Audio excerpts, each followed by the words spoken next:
Welcome to the Grappling Grappling Rewind Podcast. Welcome to this week on the Grappling Rewind Podcast. On this week's show, we are going to break down the rules for the Craig Jones Invitational. We're going to talk about more information about Craig Jones versus Gabby Garcia, potentially now for $1 million. We're going to break down some of the grappling matches that took place on Karate Combat 48, Pit Submission. We're going to preview ADXC 5 headlined by Uriah Faber and Bibiana Fernandez, and we are going to preview BJJ Stars Viking headlined by Davi Ramos and Mika Gaval. As always on the show, I'm your host Maine, to my co-host Josh. How you doing, Josh? Good.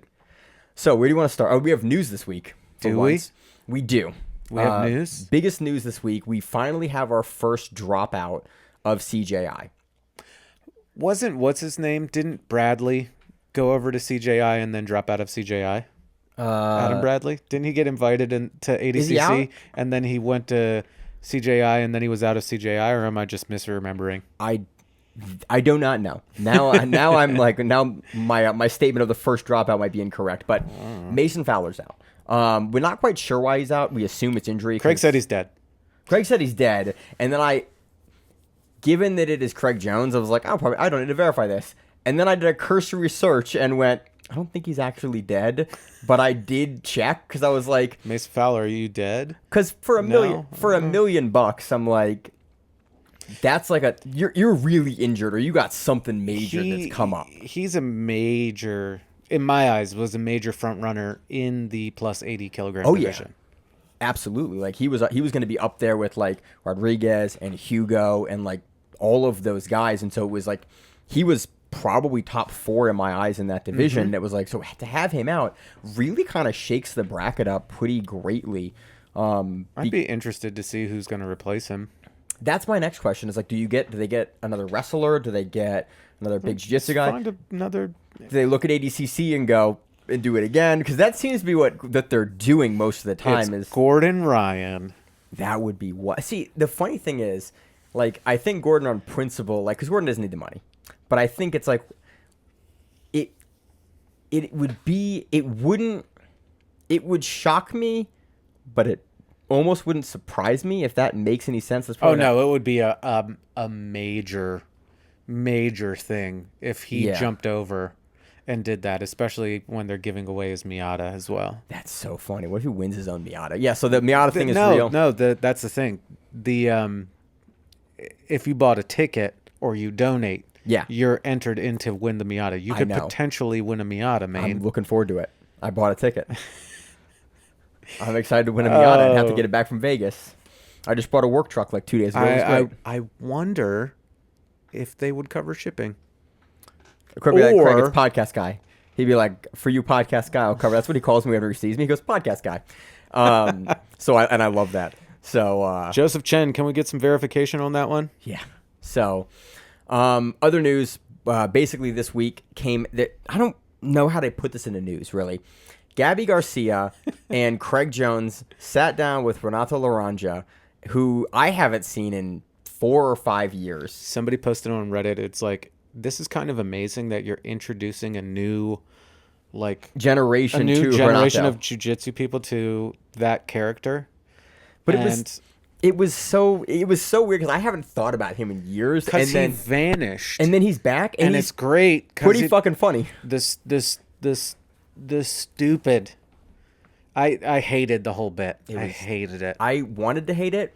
I used to hate the bit, but like it's now grown. It's like now nostalgic, and I'm like, I remember this. Well, so now it's funny because it is like, oh, they're recycling something that's so old, and they're like, let's bring this guy and his deadpan humor and the way he just sits and then shoots back. And I haven't watched the full thing because it's been a busy week. I have ADD bad, and I just after a while I'm like, I have to either fast forward through this or I'm just going to watch something else. So because this is the news section of the show, and a lot of the listenership of the podcast probably hasn't been around long enough. So give you context. Craig Jones and Gabby Garcia we haven't broken this down in a couple months. Have a relationship. That's the best way to put that, Josh. And they've been trying to set up this super fight match between them for a couple of years now. It is a joke. And then about a year ago, it almost happened. Was it a year or 2 years ago? I think it might have been 2 years ago. I remember they had like a press conference because they were gonna have it, and then they realized like the week of that, like, oh, people are way more interested than we thought. We can make a lot of money on this. And they were like, they had a press conference. They didn't have the match, and then it got booked again for Craig Jones Invitational. We went, is it real again? Is it not? So this video with Renato Laranja, who's a character actor who's been in the jiu-jitsu community for a long time. If you go and look up his early stuff, you can find a lot of him like trolling Joe Rogan, like way back in the day.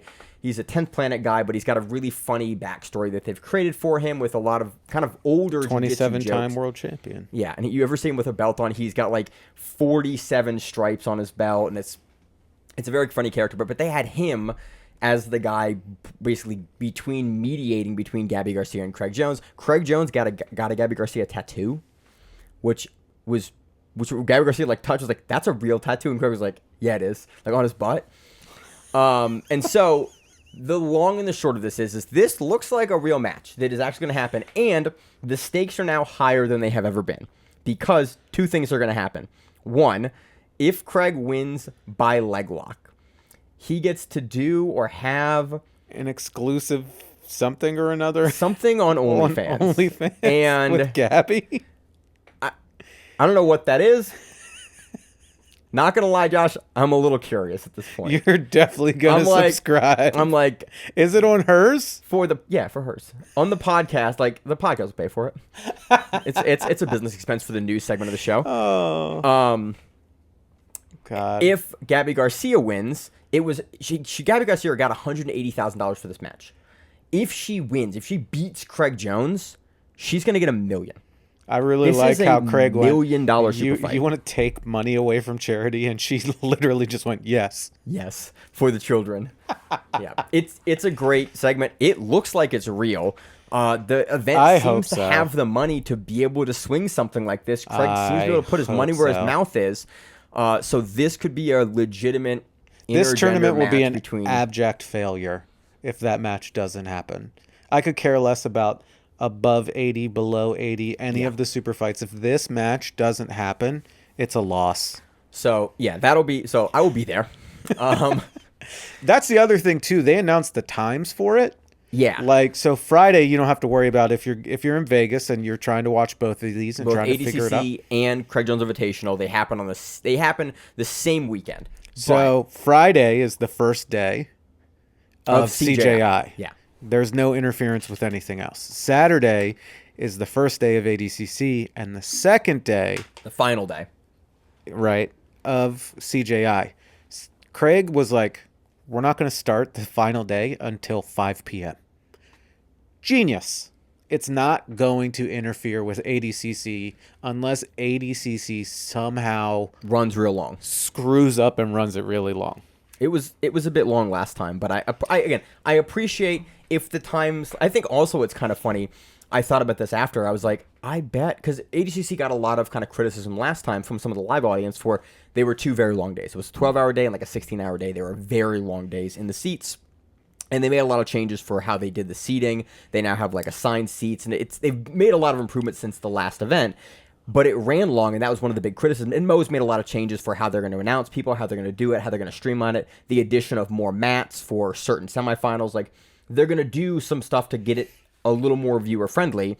I think it's very funny because if they run essentially what would be on time, the events won't conflict. But if ADCC, if they don't run on time, then you're going to have an overlap. And I think this event almost is going to be a little bit more like driver for ADCC possibly to run on a more compressed schedule. It just made me laugh. I just don't think they want people to leave to go to it. So the onus is on them to finish on time or run it on time. Look, I don't need an hour and a half of introductions and opening ceremonies and anything like it's cool. It was cool. Like, I get it. People that have been there, Maine, for instance, was at the last 2 that happened. Yeah.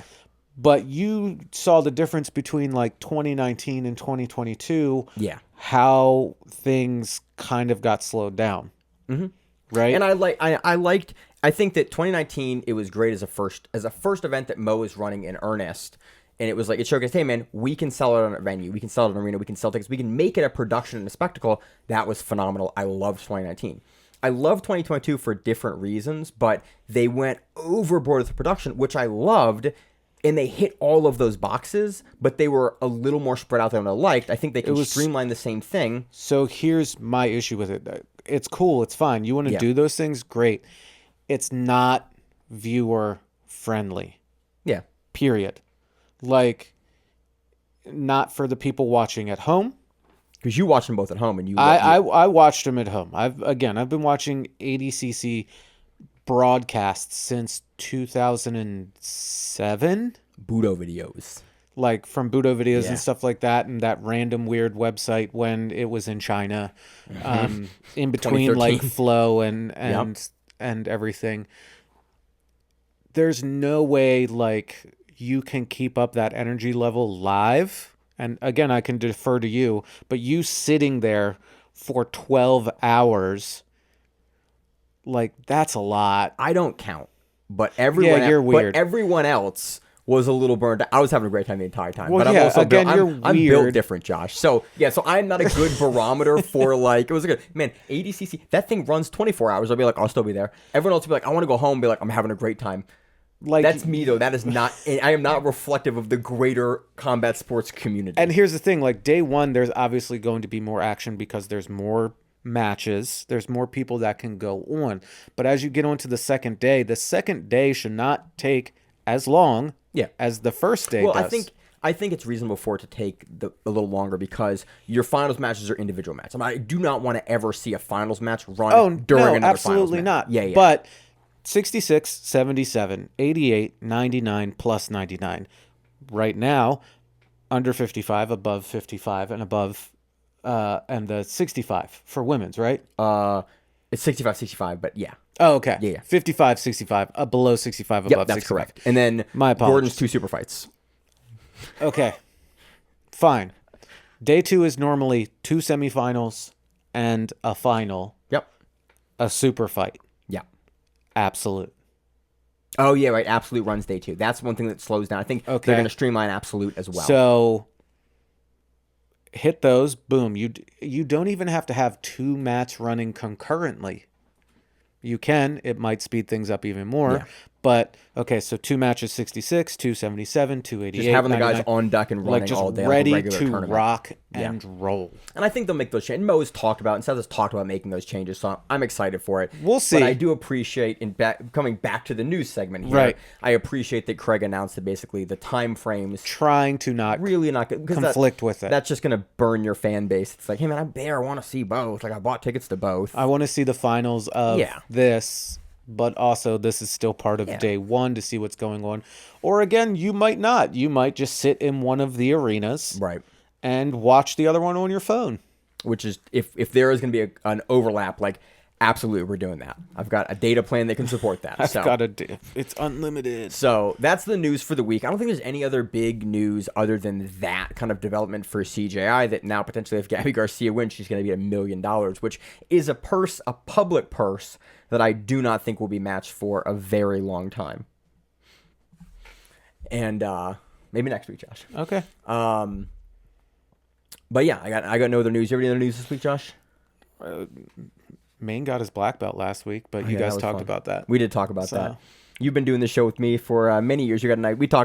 I talked about it in my black belt speech, but like it was a big thanks to you for like a big piece of this show, and this show would not be around had it not been for you in the early years going like, hey man, I want to talk about professional jiu-jitsu.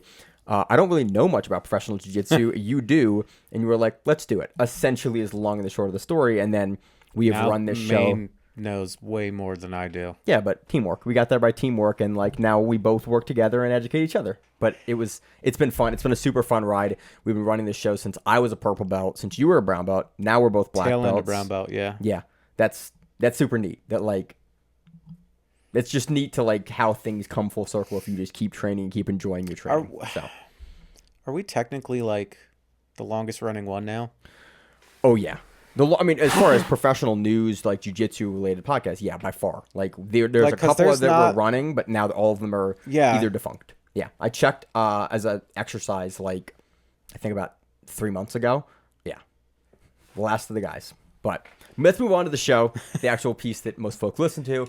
Let's talk about, we're going to recap really quickly, Karate Combat Pit Submission 4 took place in Nashville, Tennessee. There are 3 matches on this card. I really want to talk about Alexander Romanov versus Roosevelt Souza, because Roosevelt Souza is a guy that we're going to see in plus 99 at ADCC. He's been looking better and better and better. Alexander Romanov is a UFC fighter, heavyweight. And local, technically. He's local. He's Rising Tide. He's local from us. I've commentated some of his matches for, like, Copa Virginia. We've seen him locally. We've seen him on, like, Fury and, like, a bunch of other things. This was fun because Roosevelt Souza has been looking better and better, and I was really curious. Again, I thought Roosevelt Souza was going to beat Alexander Romanov, but I was curious how it would look because Romanov is no slouch on the ground.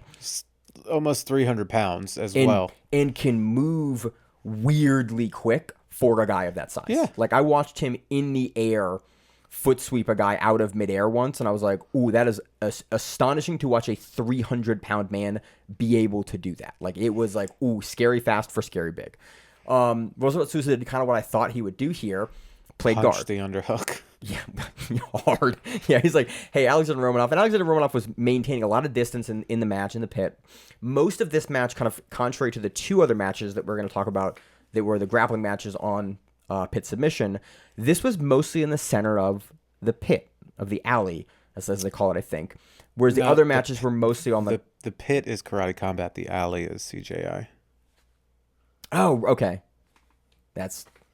Right. So they were in the pit, and it did focus. It did. The match centered a lot in the center of the pit. The first, like, real part of the action was Roosevelt punching an underhook, and they were fairly close at that point to the edge, and he actually comes up and sweeps from it and ends up on top for a brief second. Romanov, like, kicks him up, and you see the advantages of having a wall that is at an angle.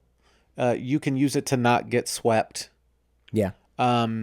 It's funny now that we're watching CJI much more, like, this is the only promotion that has this style of wall. Like, every match we're watching is like, okay, how are we going to... Oh, the Tackets, by the way, this week built a CJI wall to train for. Yes, and I'm very surprised interested that no other gym has done that yet. I'm very interested to see if they contacted Craig and asked for the angle of the wall.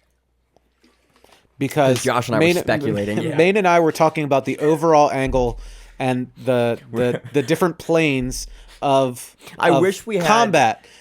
And so, like, in total, it's the open angle, I think, is like, if you were to measure it, it's like 120 degrees coming from the wall and on the floor, that meeting point. But we were trying to also, I was talking about the overall angle, and Maine was trying to talk about just like the inside, the interior angle from the wall itself. Because I'm used to talking about angle for slopes like that for ski slopes, and you measure in angle from, like, level versus angle from open. And so Josh and I had it was a lot. If you can see the video show, it was a lot of Josh and I doing this and opening and closing our hands to try to figure out. I'm guessing it's about 30 to 45 degrees. It looks steeper than I thought it was, so I'm guessing it's about a 45-degree angle. Yeah, it's anywhere between, like, let's just say between, like, 30 and 50. Yeah, like 45 is a great guess. Something in there. It's about middle of 90 is what I'm guessing. But we were talking about how you would play guard. Like, is it actually beneficial to the bottom player because now potentially you're closer, but you can crush down a high guard as a top player because you're over top of the person now, but potentially it's harder to pass because you're already postured down as the top player. Like, we're now getting into the dynamics as we're getting closer and closer and closer to Vegas of watching these kind of pretty small selection of matches that we have and figuring out of, like, okay, how does that angled wall actually change the dynamics of the grappling? And for this instance, he didn't get swept. Like, it was interesting to see that little wrinkle of, like, oh, there's a wall there. He didn't get swept, but then, like, they battled up, and he eventually just pulled guard. Yeah. Roosevelt pulled back into guard there. Right. I will say, though, math people or anybody with, architecturally with a protractor or anything like that, like, please figure out that angle and let us know. Yeah. But we can probably look at it. It's probably, like, somewhere in the documentation for Karate Combat. More than likely, or we can, I know you have the tools to measure angles. Yeah, like, we can probably figure it out on the TV, but that's besides the point. Afterwards, just again, ask it was Palmer. I'll be like, Josh, what's the angle? He'll be like, you could. Right here. I could. I probably should ask him. But actually, Roosevelt, like, just stayed in that position, was very strong with punching that underhook, and eventually stepped up and went into a false reap. Yeah. Came across and just started attacking the legs. Came through, reached back. Romanov started to defend, and he defended pretty well, but he wasn't able to fully. You said the knee's like fully clear. Essentially, I thought he had a little bit of the knee. He had a little bit left, but I felt he could have just like kicked and gotten out. And I don't know, maybe he's got a bum knee. Maybe he's just like, hey, I got a fight coming up soon. I don't want to hurt my leg. Fight in the UFC, dog. I need these. Right. I'm 300 pounds. My knees are not. I'm not faulting him for tapping. It's just funny. You see the difference in like we watch a lot of the best people in the world. And when you have a guy that like primarily does MMA, it's like that they tend to tap to leg locks a little sooner than we're used to. And I think that's partially what we're seeing is like, hey, he's like mostly out of that because he did the right things. He stepped over, he pulled out, he pulled the leg through. And then you see really no adjustment from Souza. Souza kind of just keeps kind of cranking in the position, has enough torque, and Alexander doesn't pull his leg out and goes, okay, yep, you got me. Well, I'm so used to like my less than mediocrity. And I'm like, I can get out of that. It's like people better than me should be able to get out of that. Yeah. That's a very apt way to put it, John. I mean, you watch what we do. I mean, and I'm like an old beat up asshole. Like I get out of those things all the time. Everybody else should be able to get out of it. And then you realize it's like, yeah, but it's not Roosevelt Souza. And you're like, yeah. I mean, fair enough. Also true. I don't know. I don't have Roosevelt Souza heel hooking me right now. He's also gotten so much better. This kind of speaks to his, it. Like, his growth the past few months has definitely just been like very steep incline, like just climbing up. Yeah. He's giving everyone he runs up against a problem. And that's why I was kind of curious about this match because I was like, I think he probably beats Romanov. It was actually like really. It was enjoyable to watch, to just see like the game plan of it all as well. So that was that match. It was good. You should watch it. We have two other matches we want to talk about. Then we're going to get into the rules for CJI. I want to talk about this first because it kind of gives you some context for, hey, here's some matches in this pit. And then we talk about the rules for the pit as opposed to talking about the rules and then talk about the matches because Karate Combat and Pit Submissions use a little bit of a different rule set than is going to be used in CJI. And so I think it would have been like, it would have not made sense to do it in reverse order. We have Patrick Gaudio versus Diego Ramalho. 12 minutes on the feet with one guard pull at the end. Patrick Gaudio pushes forward more. He wins the decision. I have nothing else. You cannot add anything out. Like that was the match. Maine yells at me a lot about having to put a positive spin on things because I can't just say, hey, this is a waste of time. He wants me to be more positive. I will say there was just a lot of back and forthing on the feet. Yeah. There was, if you watch at the start and you hold the forward arrow on your keyboard, at any point you will see the same exact thing through the entire thing. Both competitors have awesome matches. This just happens to not be an awesome match. Yeah. Next one we have is Aljamain Sterling versus JJ Wilson. This is where we saw a lot more guard play from JJ Wilson. We know JJ from Bellator. We know Aljamain Sterling, former UFC champion.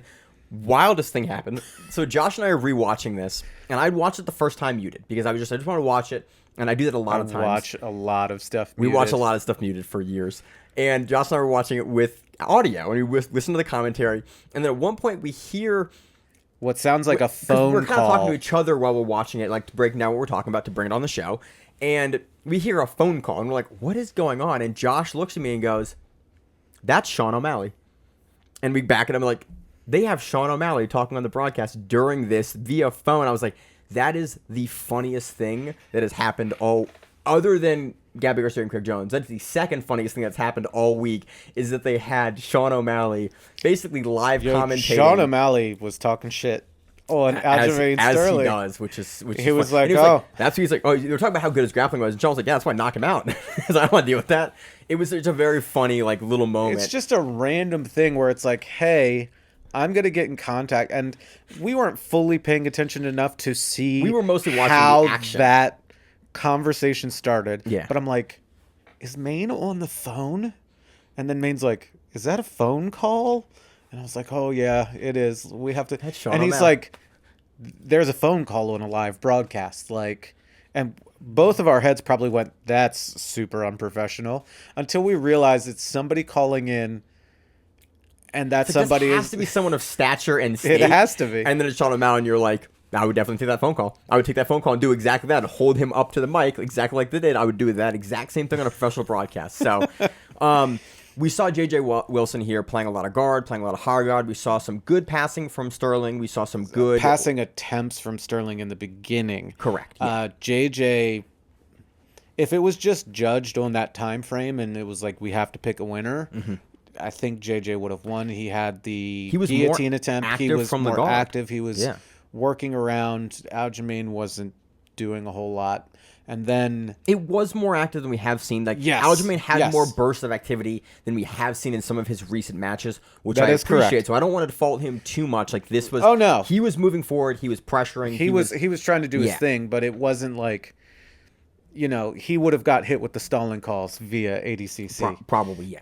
But then it goes into overtime, and JJ actually takes him down, gets ahead on points, and I think JJ from there was like, I'm going to look busy enough. And he pulls guard again, which to win on points. And broadcast picks up on this, is a really great option there. Oh, sure. And then Aljamain Sterling goes, I'm a former world champion. I'm going to do that world championship stuff. He's a really good black belt. Very good black belt. And he passed him out, and then JJ goes, I'm not going to get mounted. Turns and Sterling bellies him down. And then there was some discussion because the ref was calling Mate like stop while the transition was occurring to the back. And like, was he established on the back long enough? Like, they ended up giving it to Sterling, which I think in the overtime format, I don't really understand how it works in pit submission. Because Sterling had that big positional change and was able to get the mount into the back, like, I don't think it was bad to give it to Sterling. Also, because pit submission uses a more MMA-style rule set where if you're fighting off your back, unfortunately, you're probably not winning. Like, it makes sense. Yes and no, yeah. It makes sense for this to go to Sterling. We talked about it last week. We were concerned that Sterling would have another kind of boring grappling match. I'm happy that we saw more of his grappling here. We see, like, oh, yeah, he actually is a really good dynamic grappler that can do a lot of stuff, as long as you put him with an appropriate level, like MMA stylist as well, you can get really good matches out of him. I don't really want to see him against like a lot of like straight up sport grapplers. I want to see him with guys that'll play the game with him a bit, because you can get good matches like this. It was fun. So that was anything else on pit submission for Josh. We also watched some Sam Alley's match. We watched some other matches too. I think it was pit submission 7 actually. Oh, yeah.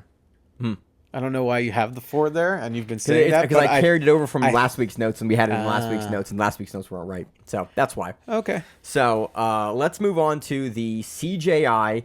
I Rules. forget always when I go to this page. It is a picture of Craig Jones kneeling in Ukraine in front of a burning car that says ADCC. So if you've been watching the lead up, by the way, to CJI with all of these videos, it's wild how he's just like, hey, I'm doing all of these things. By the way, I'm in an active war zone. Like, cool. Yeah. Props to the media team, man. They are putting phenomenal stuff. So this is a great article. It's Gold BJJ is the one I'm pulling off of.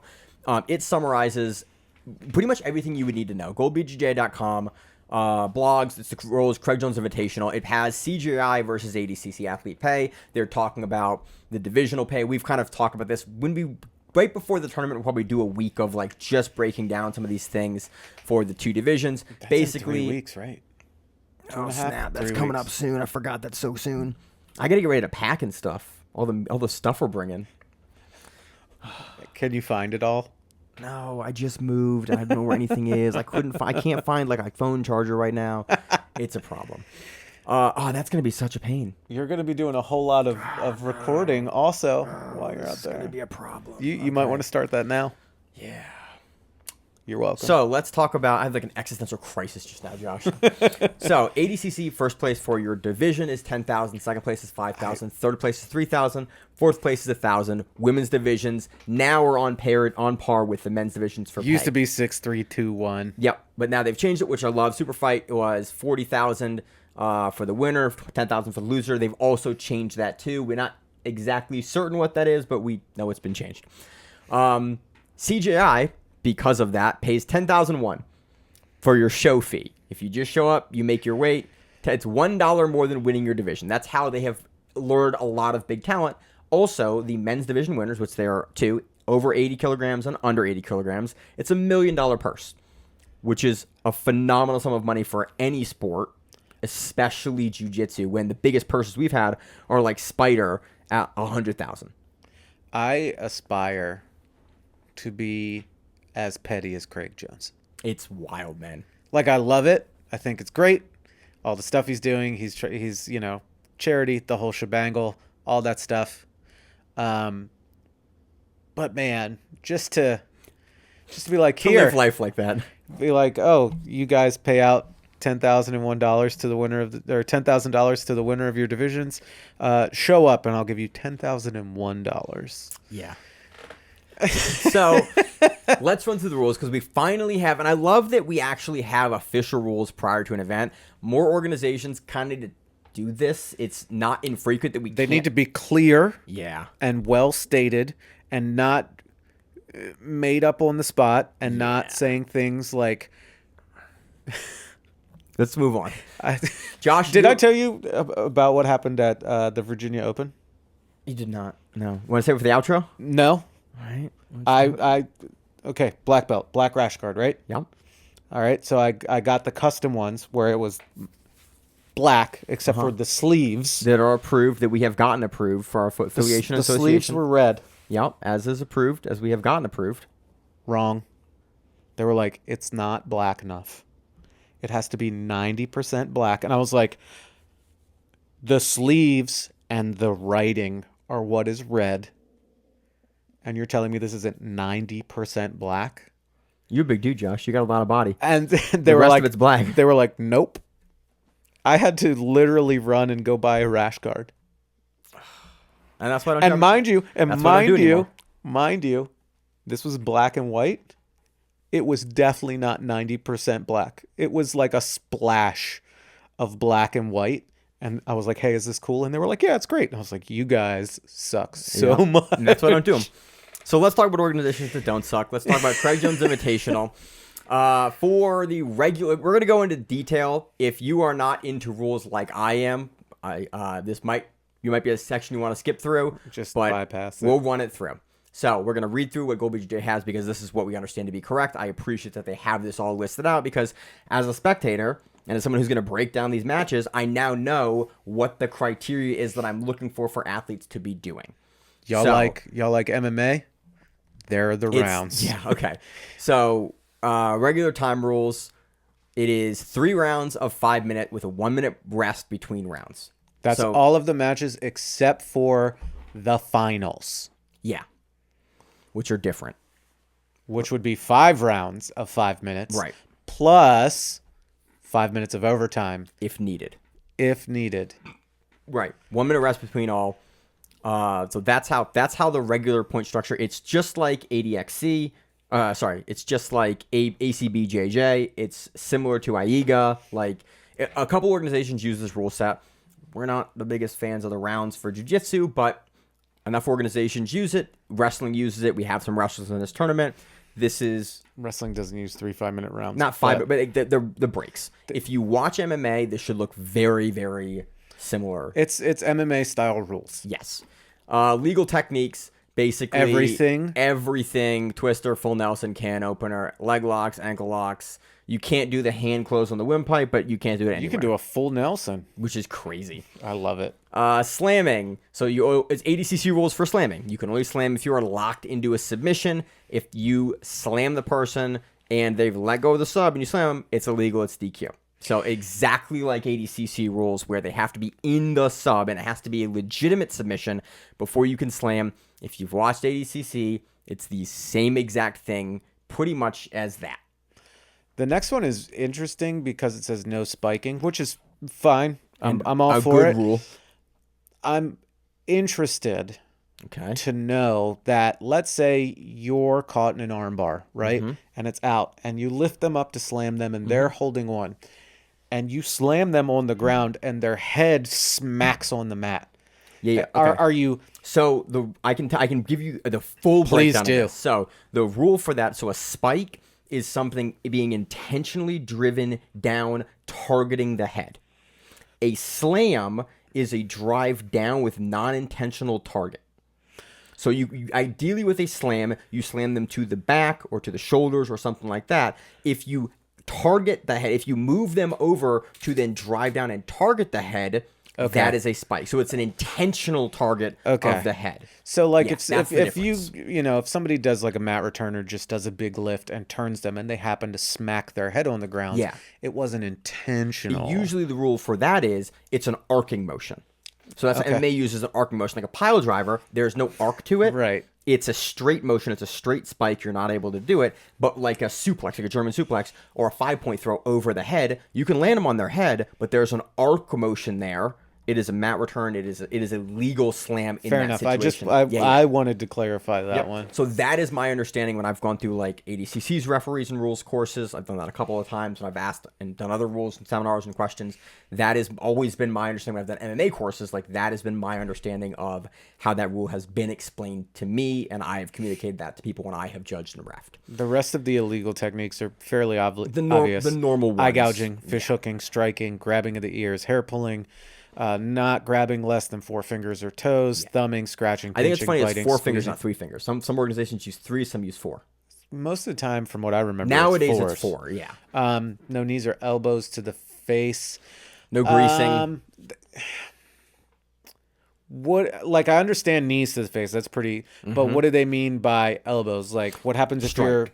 I think what normally what ADCC, these guys seem to be mirroring ADCC. That's what I'm pretty figuring, close. but So I'm just ADCC, asking. The rule is eyebrows to nose. You can't like lean and post on.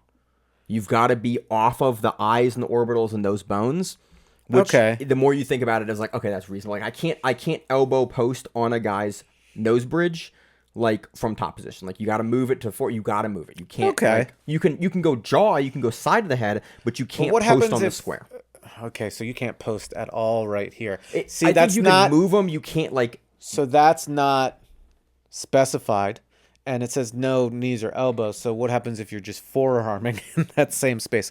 And again, this looks ADCC-esque in the rules. Yeah. So I'm assuming that they're gonna try to like emulate it in that sense. I'm just am just asking these like random obscure questions that are probably going to be asked in the rules meeting again. Like, hey, well, what about this? And what about that? Wagner shows up and goes, "Can I do this?" And everyone goes like, it is the funniest thing to watch Wagner ask a question at a rules meeting because everyone goes. I was at the rules meeting for 2019. It's the same thing with Gordon or like anybody from like that camp. I remember competing on multiple super fight cards with Gordon, with Gary, with John Kallenstein. Yep. And they were asking those same type of questions and being like very specific. And you're like, oh, they're going to be doing these things. Yeah. And it's like they want to know if it's legal or not. And that's what you do. I talk about to all my students. As a competitor, you should understand your rules, which is, again, why we're dedicating a big segment of this to viewership of like, hey, here are the rules of the event. Here's what you should expect to see. If you see something, here's illegal, here's not legal. So let's move in. So it's normal techniques are illegal. Judges and referees. Kind of the same thing as like ADCC. Warnings and stalling. Basically, the judges are the ones doing it, but the referee can call it exactly how ADCC does it, where the table judges are the ones who are responsible for all of that, but the referee does have discretionary stuff on the mat to give warnings and enforcement of those. So if you've seen ADCC, it's the same thing. It's honestly, pretty much, it is what every organization should be using if they have the staff to do it. It is a phenomenal system because the referee in that point is just doing the on the mat work, just keeping the action doing. They are just focused on the action on the mat. They are not trying to go to the sweep, to the score. They are not. They are just responsible for what is allowed on that mat. I find it to be way better as a system. Let's see. Scoring. Scoring is the same thing. Scoring is a 10-point must system. Oh yeah. So the negative points in that are under resets of ref. Round winner gets 10 points. Round loser gets 9 or less, depending on how it goes. Yeah. It's exactly like boxing. It's exactly like MMA, that kickboxing. Whole thing. Kickboxing. 10-9 when it's like you see that somebody won or somebody didn't, or I'm interested because it's not written out, if there is a 10-10 kind of round. I mean, they talk about draws because it's up a little bit higher, But if it's like a 10-10.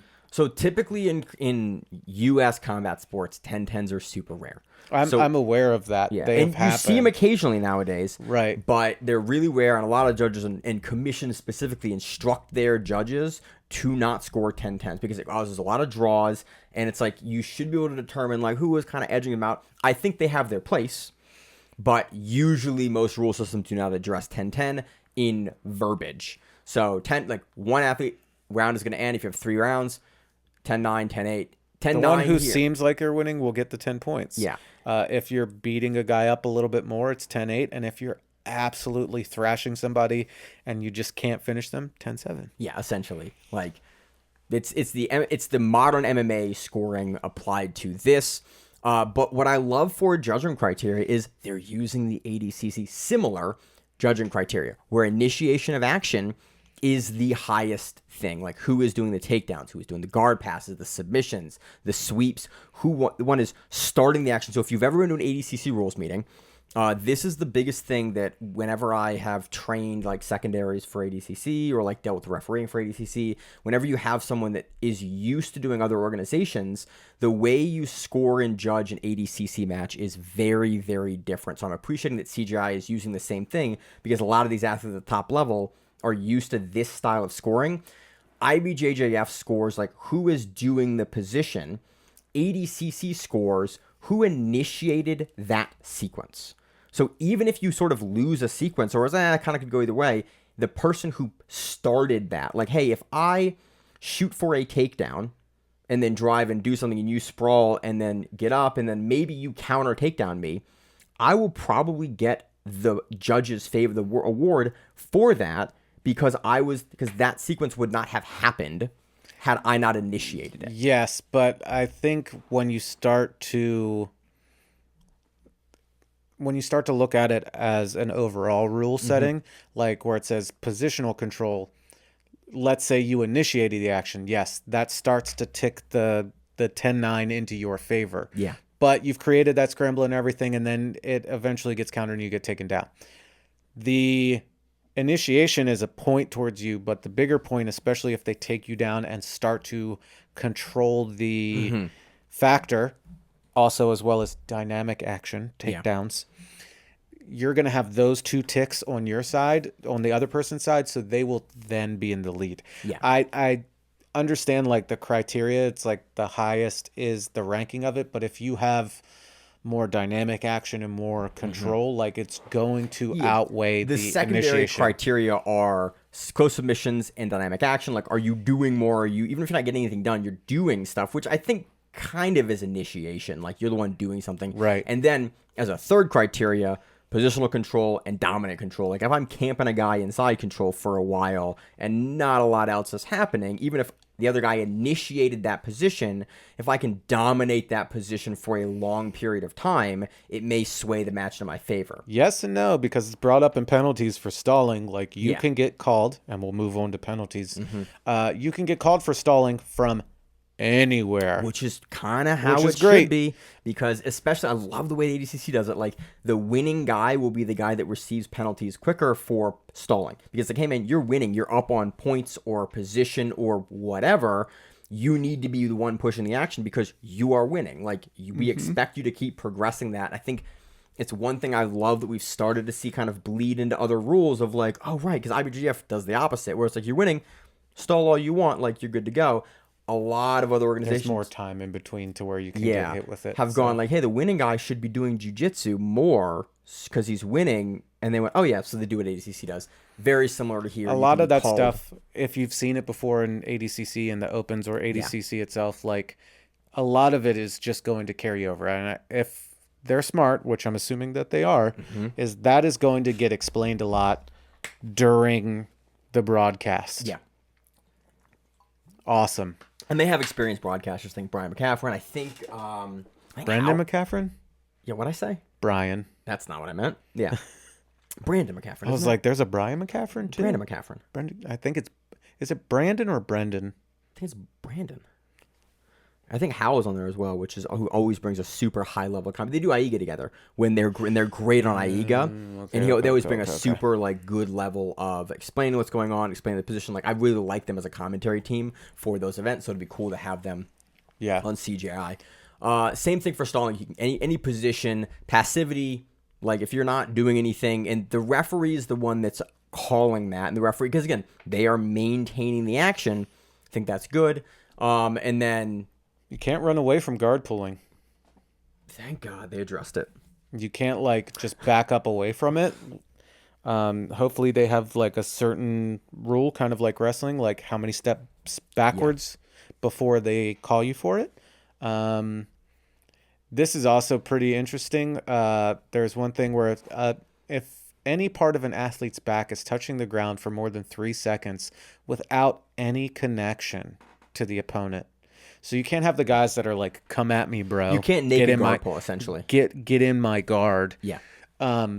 You'll get hit with the stalling one. That, and if an athlete's hand or feet touch the top, it says the pit, touches the top of the pit, the athlete will be penalized by a warning. And then if you keep doing it, so you can't grip on the top of the cage. It's like, don't hold on to the cage kind of thing.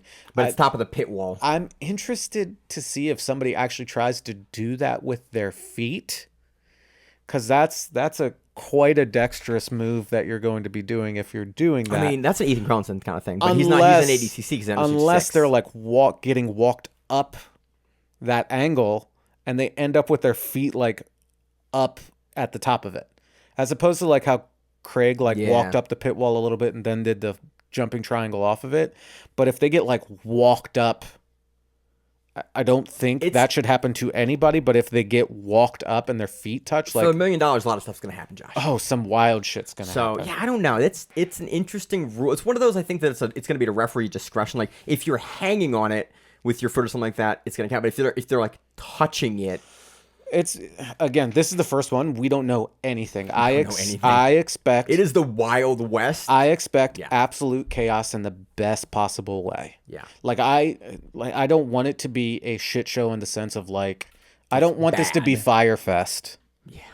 I want this to be like a shit show in the best way, in like Craig Jones shit show. Yeah, Craig Jones like in the vein of like him trolling and this becoming like auctioning off Gordon Ryan's amazing Miata thing.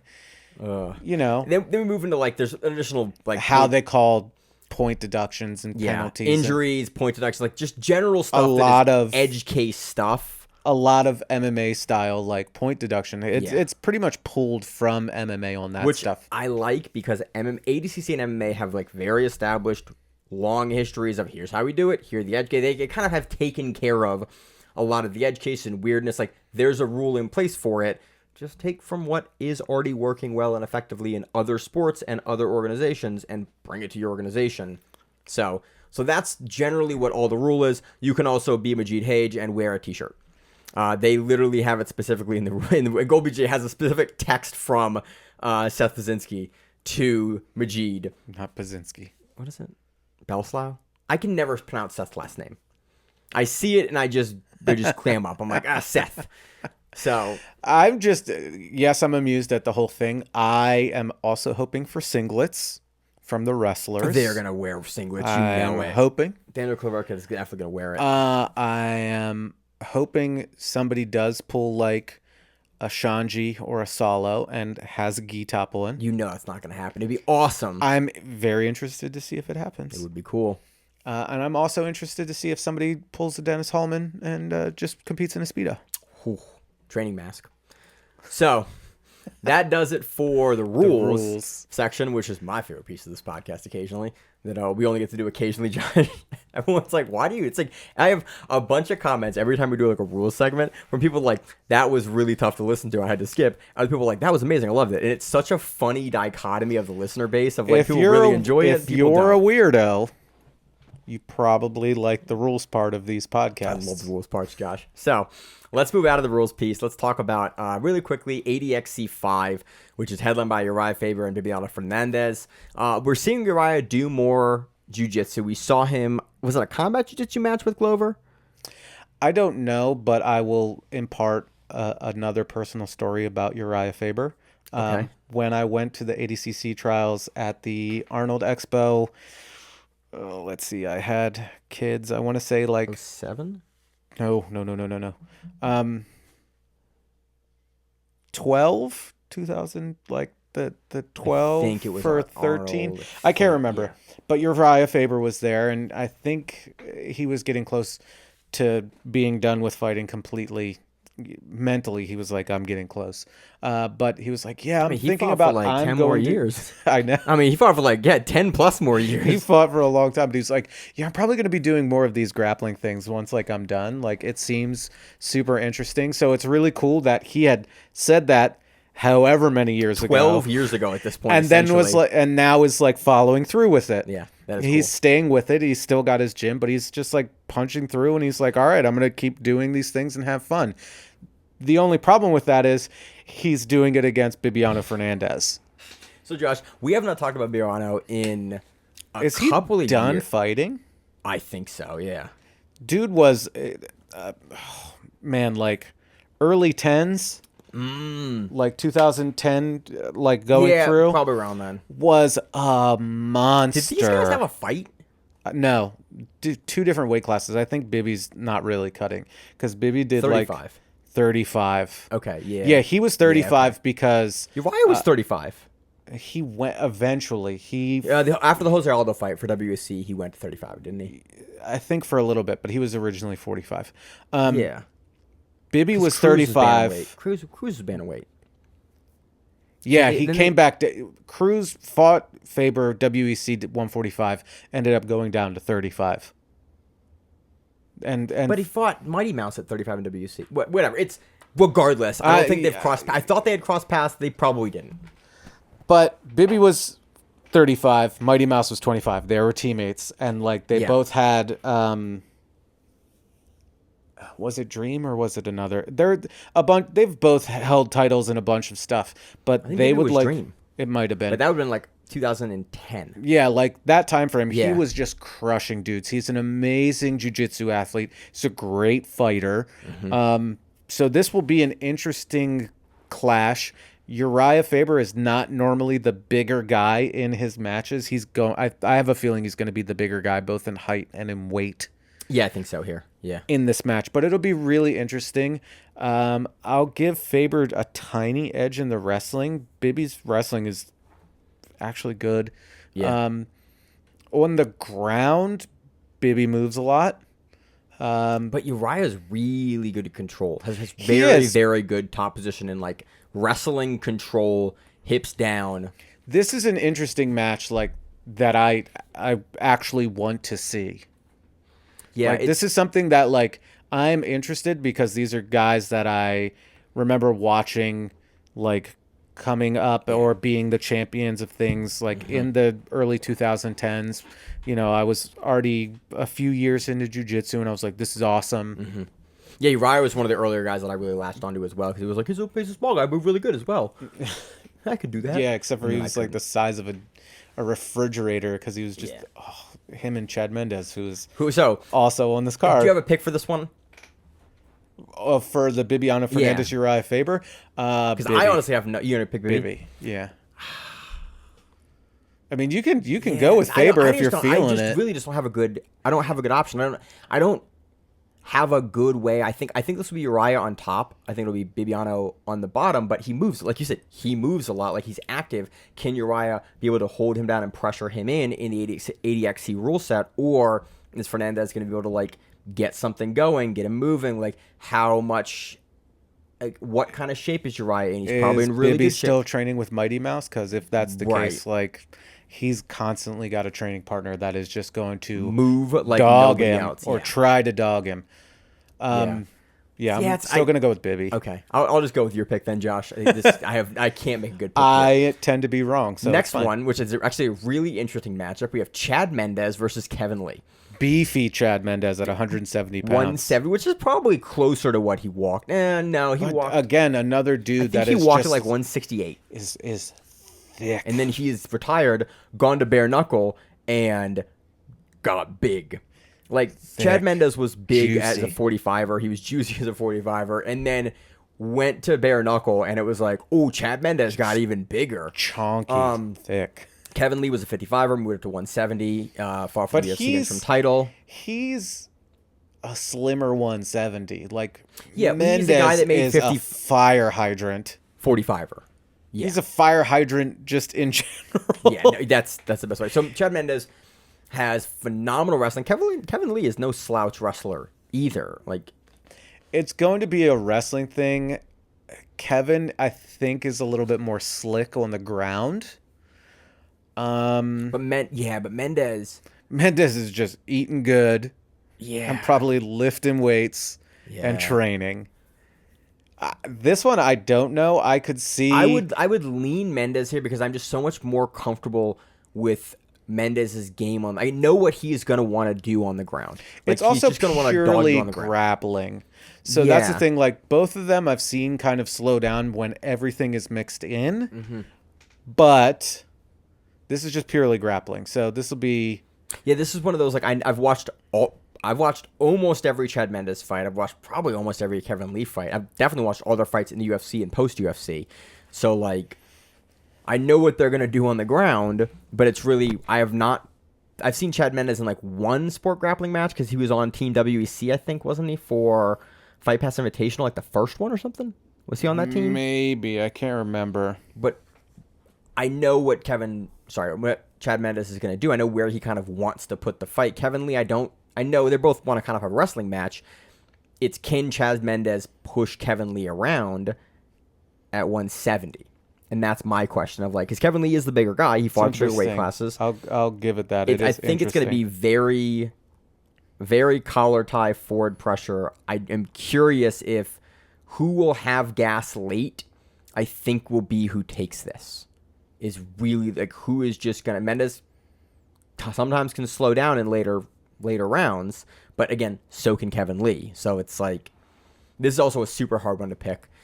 We also have, I can't make a pick on this one, Josh, because I think I'm gonna go Chad Mendes, but seeing Kevin Lee be able to push, kind of move him around at 170 wouldn't surprise me.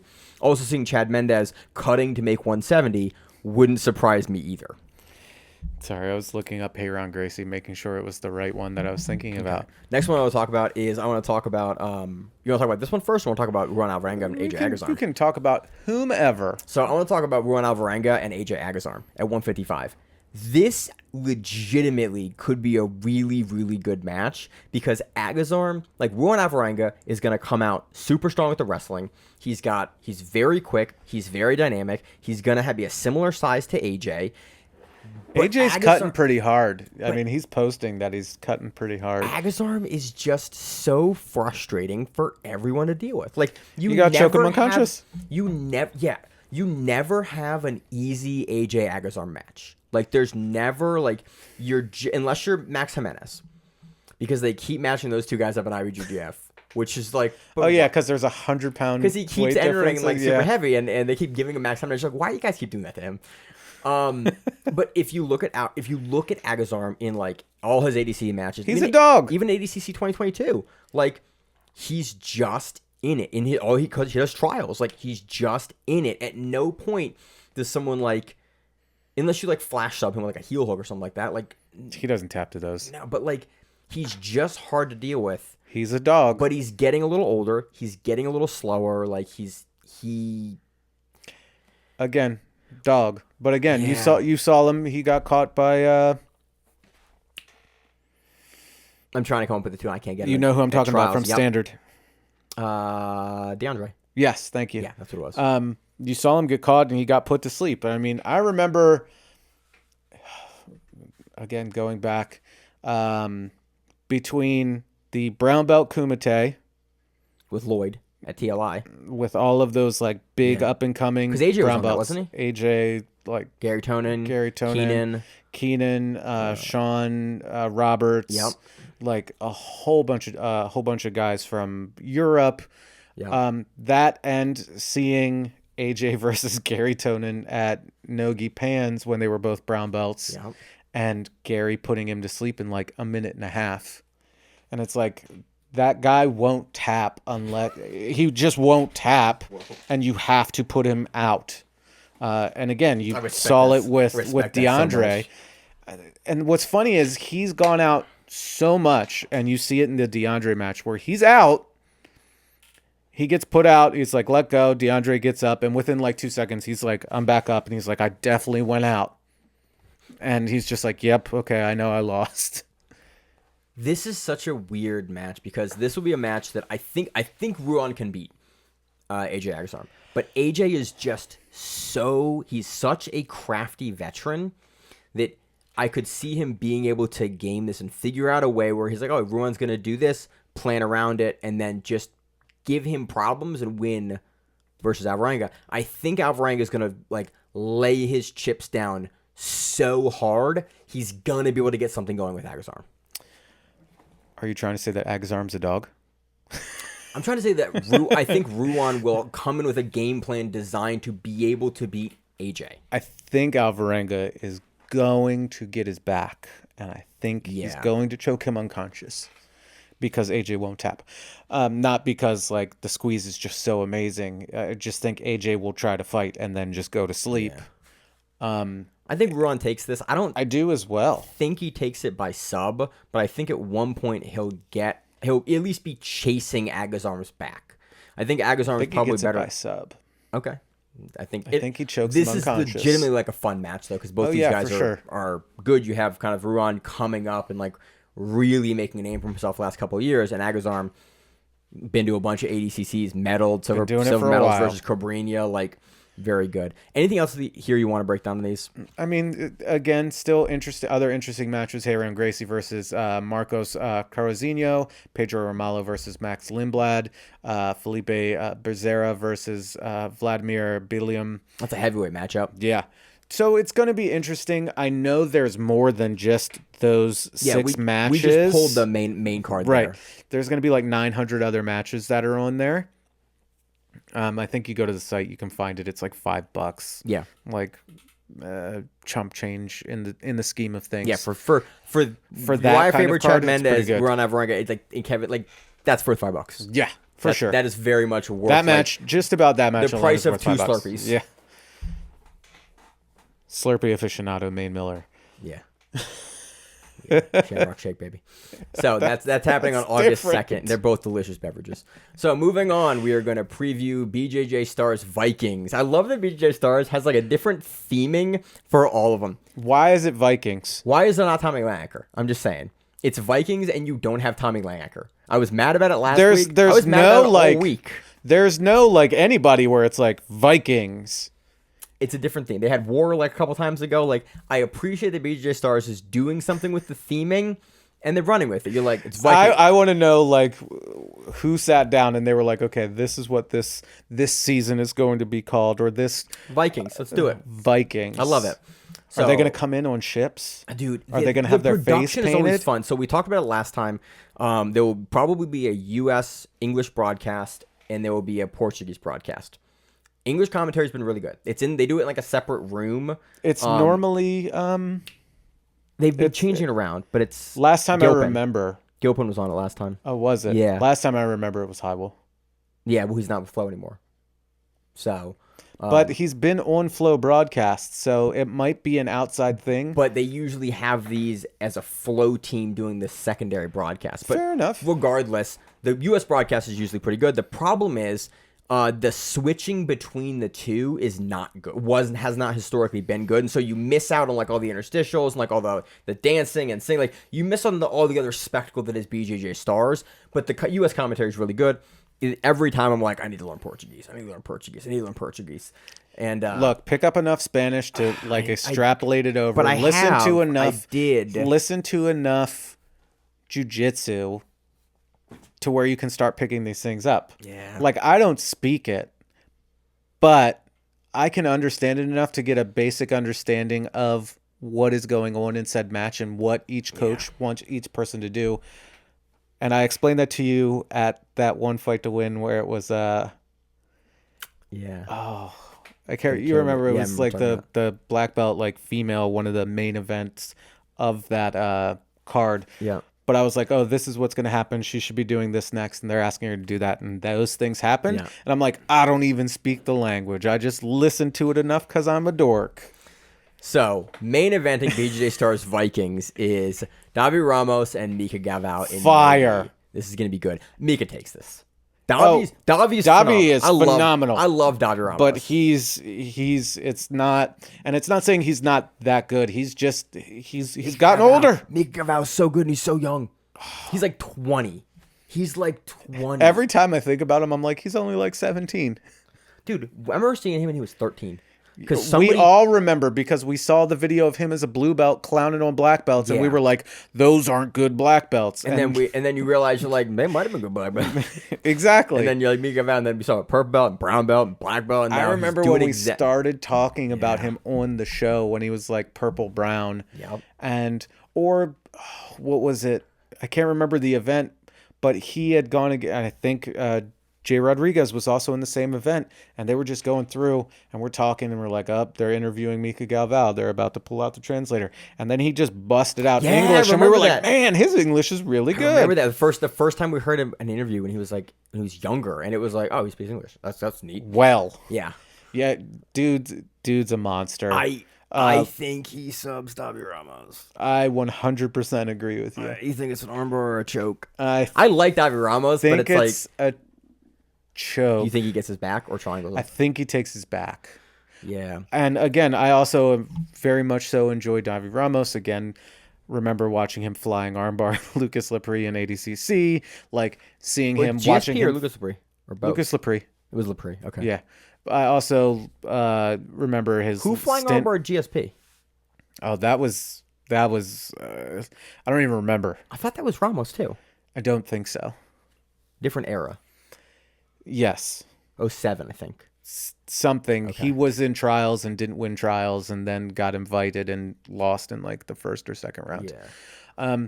It's going to be an awesome match. It's going to be action packed, but Mika takes it for sure. I think this is one of those where it's like Davi earlier in his career relied on just being an athletic freak.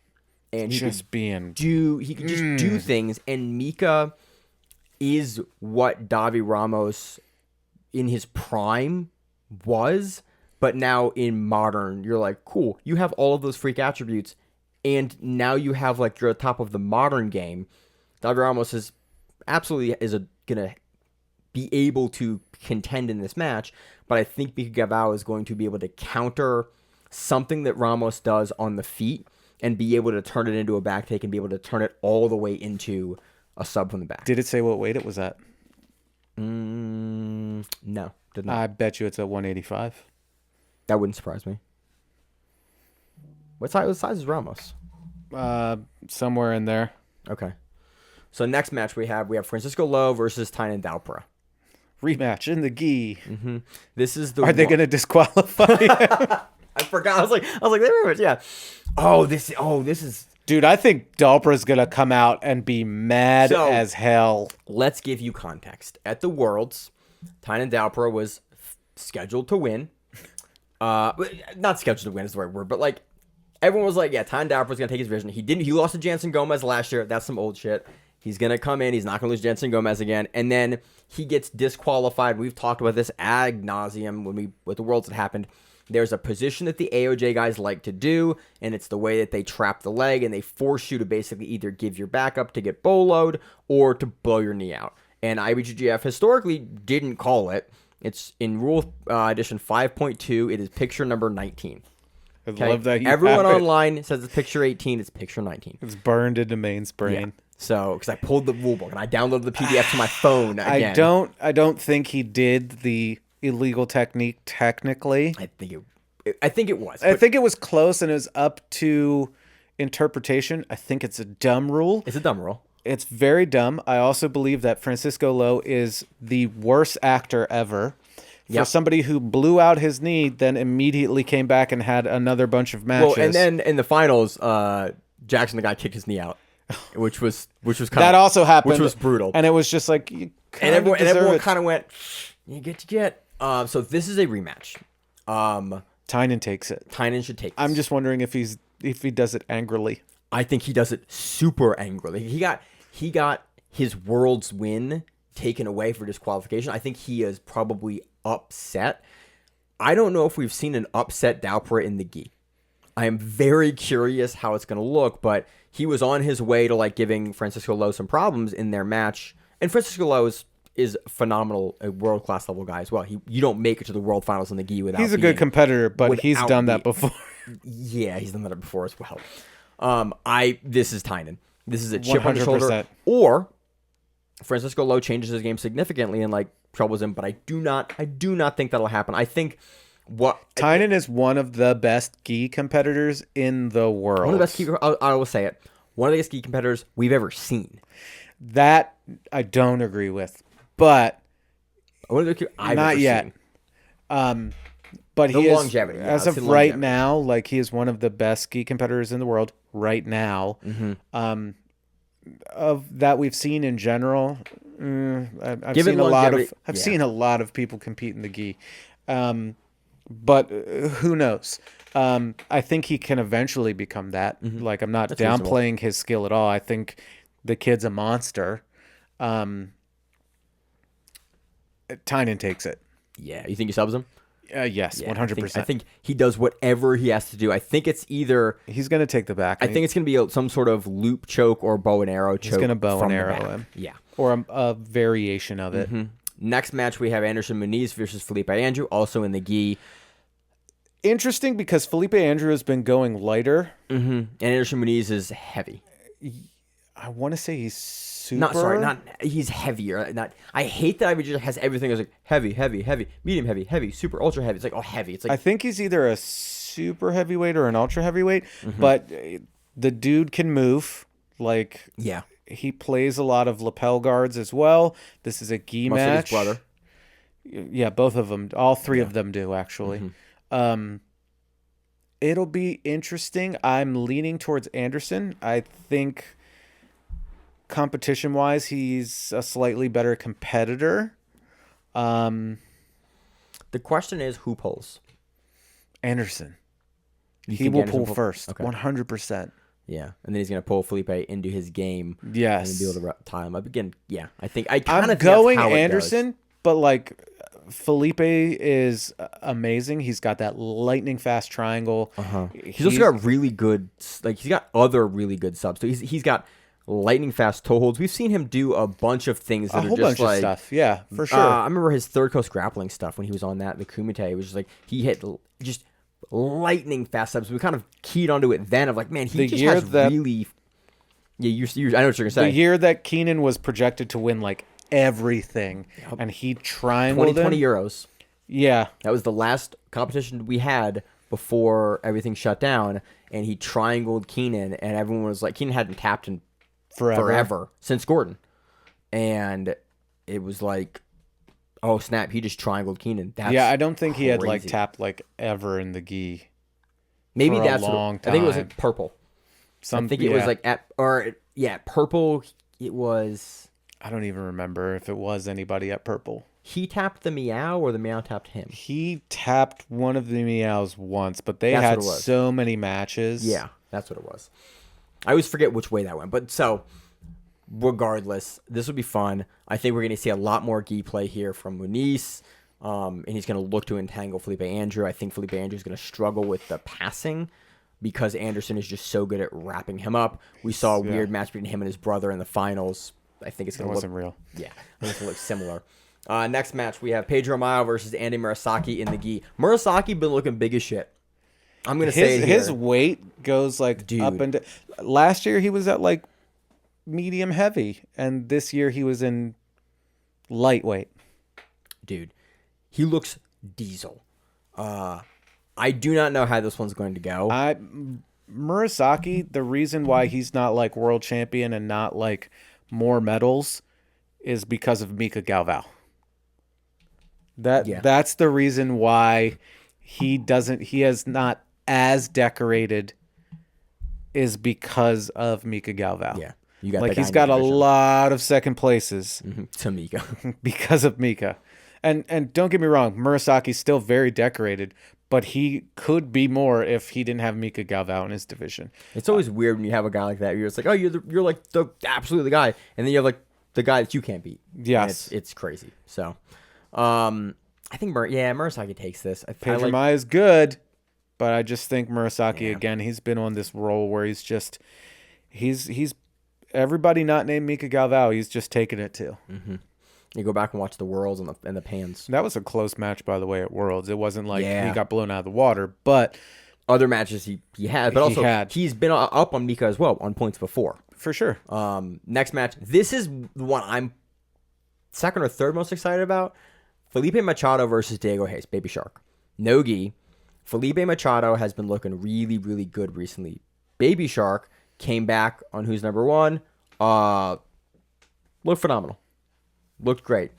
He took out Shea Montague quickly. Felipe Machado is a guy that came under our radar a couple of years ago, right before Iga and before trials, and everyone's like, he's really, really good, and he is, and he's been showing us that he's very, very good. Diego Hayes is the best, second best guy in that division. Technically, the ADCC wise, the best.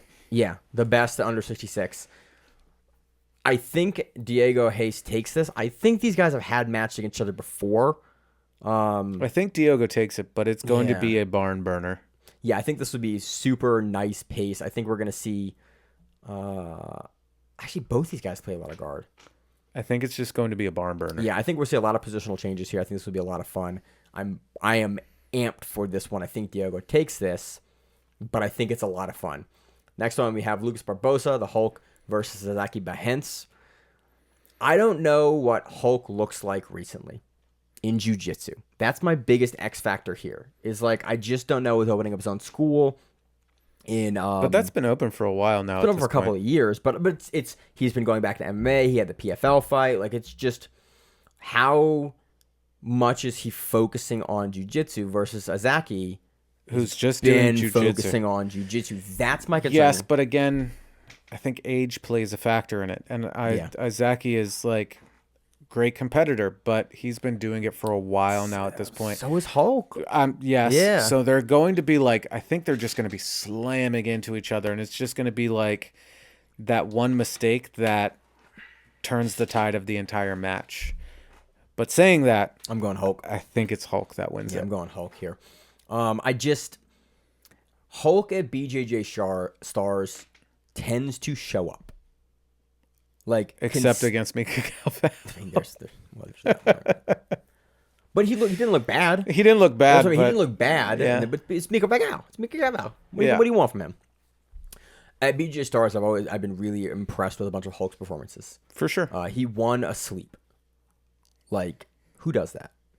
Who wins a match when they're asleep? That's crazy. There's other great matches on the card as well, but we're getting a bit long with long in the tooth with the recap. Josh, that's all I've got for this week. What do you got going on this week? Anything fun? A whole lot of work. A lot of work, yeah. Whole lot of work. I've got to find all the podcast stuff to go to Vegas with. I just realized, Josh. I also have a lot of work. I've got to figure out where I think I actually do have most of it. I think when we first moved into this new place, I had to use the remote recording setup, and I think I got it all together. So I think I have it for Vegas, and I tested it out. So you gave me an existential crisis that I don't think is you warranted. did use the remote stuff when you were that first podcast here. It was all the remote 2 stuff. or 3. Yeah. So it's here, it's right there.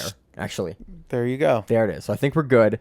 But you just have to pack it away and make sure it's ready to go. Really, the problem is all the cameras and all the camera connection gear. That's the thing I don't know where all those are. Behind the curtains, there is a lot of boxes in this house right now. The house is mostly boxes. And that's kind of what happens when you move in and you're also a busy person at the same time. And I was getting my black belt, and I was trying to do a bunch of other stuff. And dude, moving sucks. Wasn't great. This house is great. It's great. I'm super happy. I got the tour before we did this. It's a very nice house. I have the sound blankets up now, so hopefully the audio was a little better than last week. We have your new mic. That's actually the first time that you've been on this mic. Hey, you haven't had to put it in my face. I haven't. Once. The audio waveforms look good the entire time. I think I've been spiking it, actually. Nah, you good. I checked. I keep checking. Okay. And if it is, I apologize. But it's been It'll be good. I'm excited for Vegas. The next few weeks are going to be pretty wild. Yeah. And then you fly out to Vegas. Yeah. ADCC, CJI. Mm-hmm. We started the group chat for Vegas. Like Zach started it a couple of days ago.